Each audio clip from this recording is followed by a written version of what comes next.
Now when the people saw that Moses delayed coming down from the mountain, they gathered together before Aaron and said to him, "Come, make us a god who will go before us.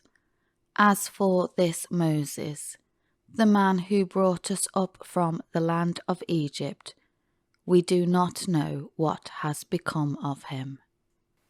So Aaron replied to them, "Take off the gold rings that are in the ears of your wives, your sons and daughters, and bring them to me." So all the people took off the gold rings that were in their ears, and brought them to Aaron. And he took the gold from their hands, and fashioned it with an engraving tool, and made it into a molten calf. And they said, "This is your God, O Israel, who brought you up from the land of Egypt." Now when Aaron saw the molten calf, he built an altar before it, and Aaron made a proclamation, and said, "Tomorrow shall be a feast to the Lord." So they got up early the next day, and offered burnt offerings, and brought peace offerings. Then the people sat down to eat and drink, and got up to play, shamefully, without moral restraint. Then the Lord said to Moses, "Go down at once, for your people whom you brought up from the land of Egypt have corrupted themselves. They have quickly turned aside from the way which I commanded them. They have made themselves a molten calf, and have worshipped it, and sacrificed to it, and said, 'This is your God, O Israel, who brought you up from the land of Egypt.'" The Lord said to Moses, "I have seen this people, and behold, they are a stiff-necked, stubborn, rebellious people. Now therefore, let me alone and do not interfere, so that my anger may burn against them, and that I may destroy them, and I will make of you, your descendants, a great nation." But Moses appeased and entreated the Lord his God, and said, "Lord, why does your anger burn against your people, whom you have brought out of the land of Egypt, with great power and a mighty hand? Why should the Egyptians say, 'With evil intent their God brought them out to kill them in the mountains and destroy them from the face of the earth'? Turn away from your burning anger, and change your mind about harming your people. Remember Abraham, Isaac, and Israel, Jacob, your servants to whom you swore an oath by yourself, and said to them, 'I will multiply your descendants as the stars of the heavens, and all this land of which I have spoken I will give to your descendants, and they shall inherit it forever.' So the Lord changed his mind about the harm which he had said he would do to his people. Then Moses turned and went down from the mountain, with the 2 tablets of the testimony in his hand, tablets that were written on both sides. They were written on one side and on the other. The tablets were the work of God. The writing was the writing of God, engraved on the tablets. Now when Joshua heard the noise of the people as they shouted, he said to Moses, "There is a sound of battle in the camp."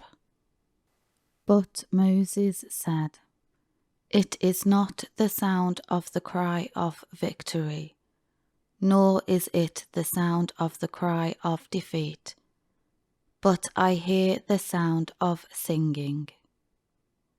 And as soon as he approached the camp, and he saw the calf and the dancing, Moses' anger burned, and he threw the tablets from his hands and smashed them at the foot of the mountain.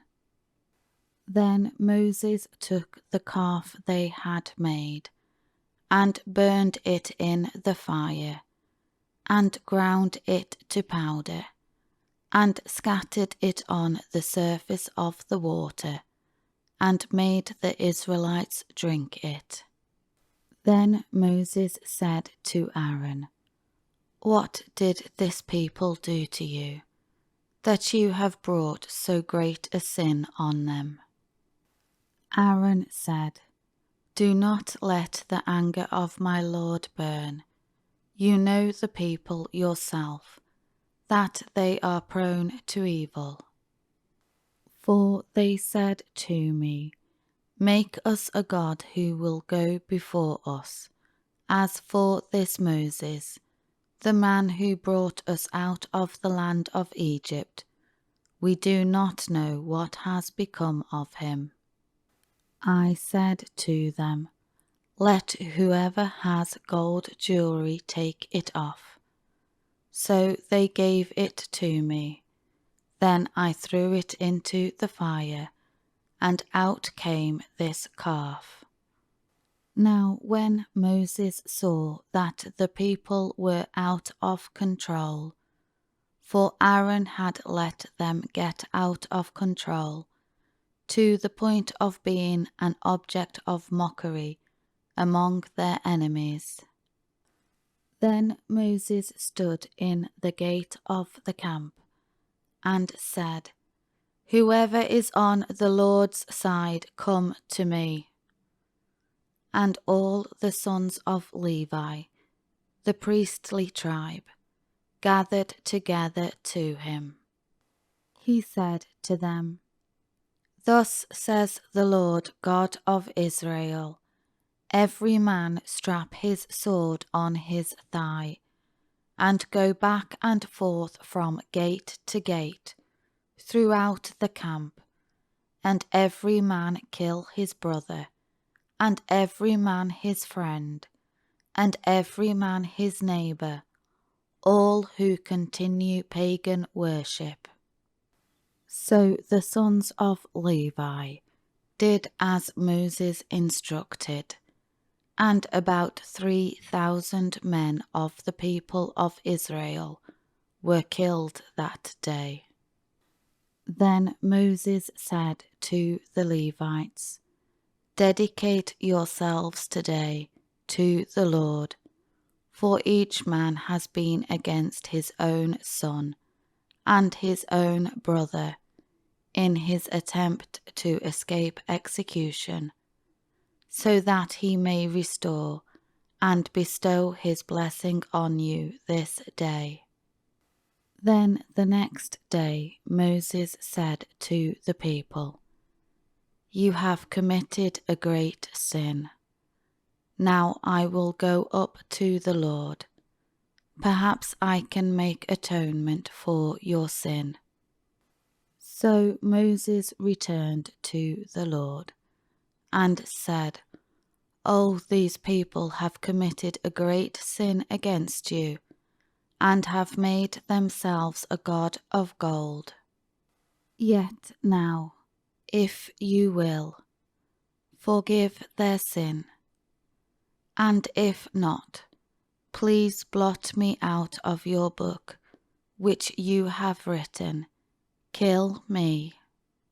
But the Lord said to Moses, "Whoever has sinned against me, I will blot him out of my book, not you. But now go, lead the people to the place where I have told you. Behold, my angel shall go before you. Nevertheless, in the day when I punish, I will punish them for their sin. So the Lord struck the people with a plague, because of what they had done with the calf which Aaron had made for them.